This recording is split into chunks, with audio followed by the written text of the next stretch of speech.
now. And please let Linda know that you heard about her on the Garage Logic podcast. Joe? Something very important regarding your children.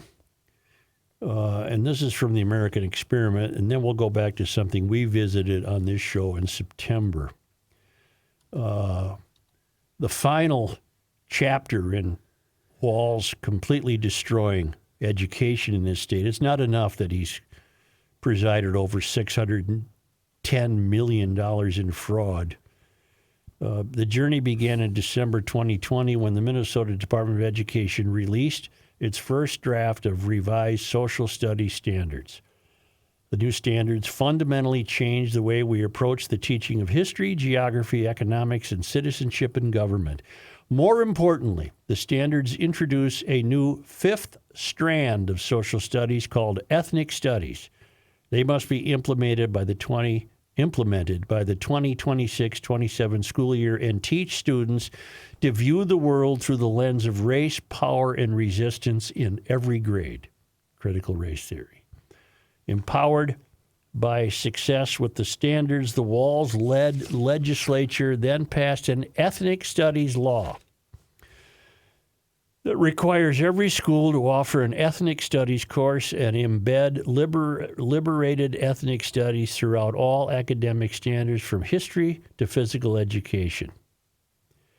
The 2023 Ethnic Study Law created an Ethnic Studies Framework Working Group, which was quickly stacked by radicals by MDE, the Minnesota Department of Education. The leader of the group was Brian Lozinski. Does that name ring a bell? Oh, yeah. Boy, it sure does. Founder of the Minnesota Ethnic Studies Coalition and a professor at Macalester College. Lozinski and the bureaucrats at MDE went to work last summer devising the ethnic studies framework that teachers would use to accomplish the radical change in teaching and learning. In fact, if you look this up, Chris, I'm actually looking for it I right believe now. we have audio of Yeah. this Lozinski character. The framework was supposed to be released to the public in October. Remind me, how do you spell Lozinski? Lozinski. Thank you. These studies, this framework was supposed to be released in October, but that was delayed because Walz was the ridiculous nominee for vice president. Suddenly, MDE clammed up and began stalling the release of the framework. American Experiment. And we're also Wait, sometimes. I can't have this right now. Sorry about that. I'll set it up for you. I didn't. So American Experiment politely asked MDE to provide the draft that we know existed. When they refused, a formal Data Practices Act was submitted. When they stalled that, the Upper Midwest Law Center was brought in and a lawsuit was filed. MDE went to a lot of trouble to keep this draft under cover. The lawsuit was successful, and the draft Ethnic Studies Framework was supplied to American Experiment with a very interesting cover memo. They sent us the framework, but stated it will not be adopted in its current form because it doesn't comply with the social studies standards. Okay, they've been caught, apparently. MDE claimed their hand-picked volunteer committee went too far, and the draft framework doesn't align with standards. But how? Sadly, it looks perfectly aligned with the standards in the new ethnic studies law. Remember, this is Minnesota's new statutory definition of ethnic studies. Here it is.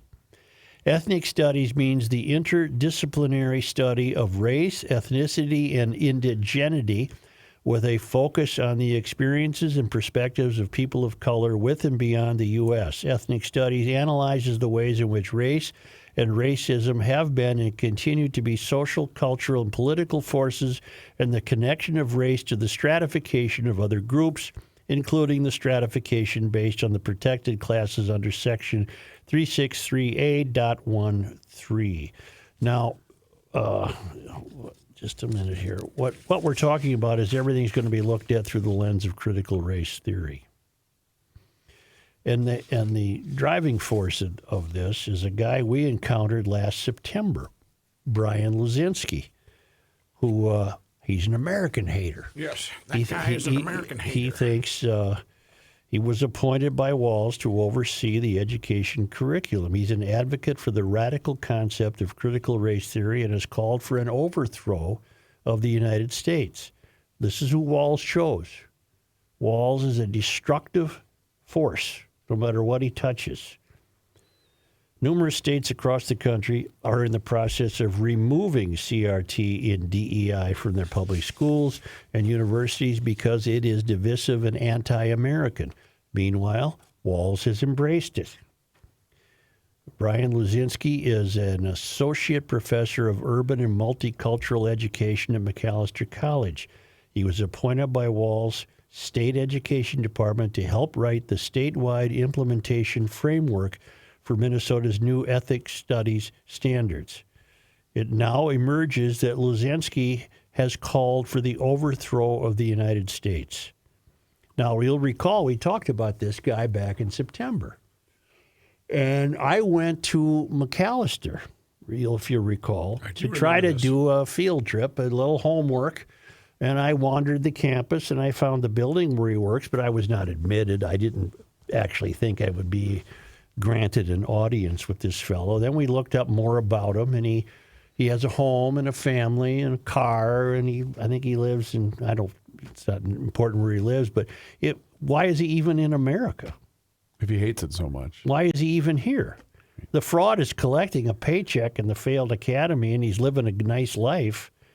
Why is he here? I don't understand why he lives here. I think we've captured some audio from this Luzinski. This was September 26th of last year. That's what got us going, I think. And we're also sometimes lying on ourselves when people say like, oh, we use critical race theory in school. We don't use critical race theory in school. The first tenet of critical race theory is that the United States as constructed is irreversibly racist. So if the nation state as constructed is irreversibly racist, then it must be done with. It must be overthrown, right? And so we can't be like, oh no, critical race theory is just about telling our stories and divert. It's not about that. It's about overthrow. It's insurgent. And we need to be, I think, more honest with that. And it's funny that they don't understand critical race theory, but they actually tell some truth when they're like, yeah, it is anti-state. You can't be a critical race theorist and be pro-US, okay? It is an anti-state theory that says the United States needs to be deconstructed, period, right? Like that's, and so I think it's an interesting argument there, and that's why I'm a critical race theorist. But this is who Walz is placed in charge of preparing the curriculum for your kid. He's a race-based Marxist. There is no other way to look at it. Nope. He is hateful, holds this country in contempt. It gets him a good gig in the failed academy. Pays well, ding, doesn't it? Ding, ding, ding, ding. Yeah. See, that's what I think his top priority is. Yeah. He's simply making a living with his race. With his BS. And we see that a lot, especially in print in the Star Tribune. There's a number of people that their whole career is based on the color of their skin.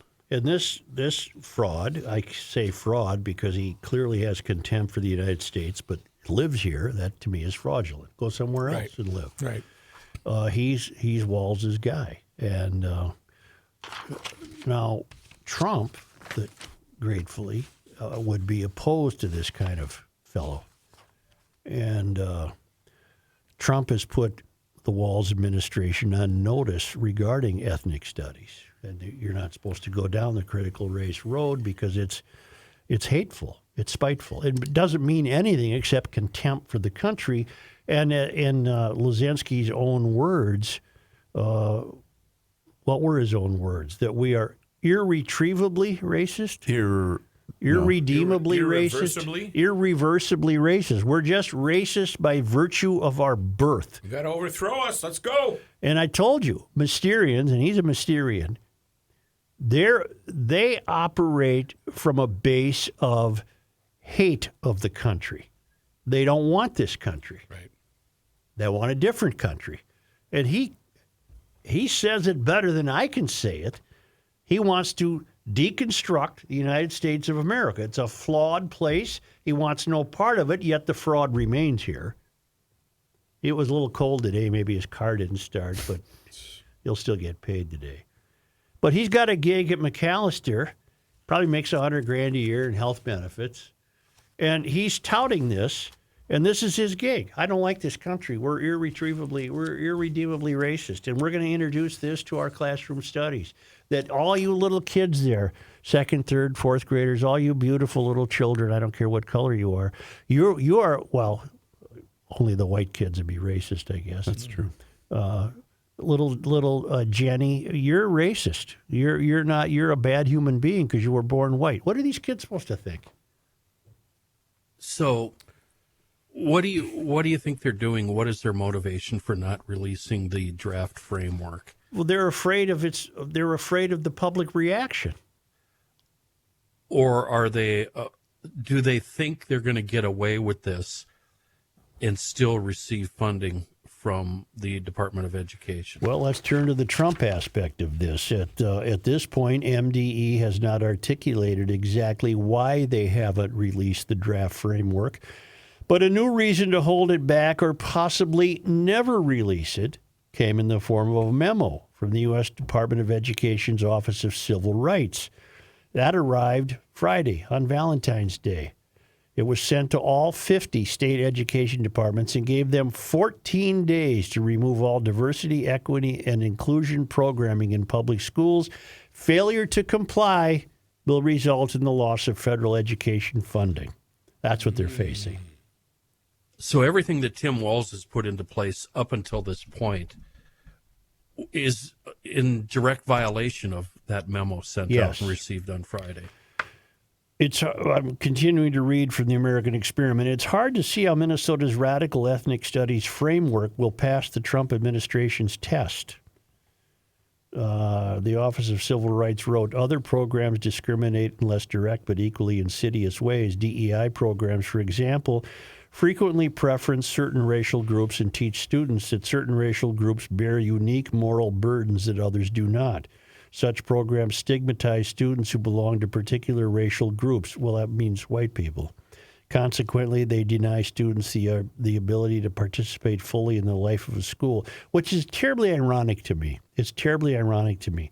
On the one hand, the likes of Luzinski would denigrate white students for their irreversible racism and not allow them to participate fully in a school, while on the other hand, he's making children of color less than. So there's no good to be had here. This is all evil as far as I'm concerned. Yep. There's nothing upstanding about Luzinski or what he wants. He's full of himself. I'm sure he's the smartest guy in the room, and he's a fraud. So there's nothing good that can come of this. You denigrate the white kids and you hold the black kids down. There's what good is this? Well, for him personally, what's good about this is his full-time gig. He got an appointment, which is going to lead to what somewhere down the road? Fraud. Or another high spot in the Department of Education somewhere. The department, meaning the education department under Trump, if in fact that education department continues to exist, will no longer tolerate the overt and covert racial discrimination that has become widespread in this nation's educational institution. The law is clear. Treating students differently on the basis of race to achieve nebulous goals such as diversity, racial balancing, social justice, and equity is illegal under controlling Supreme Court precedent.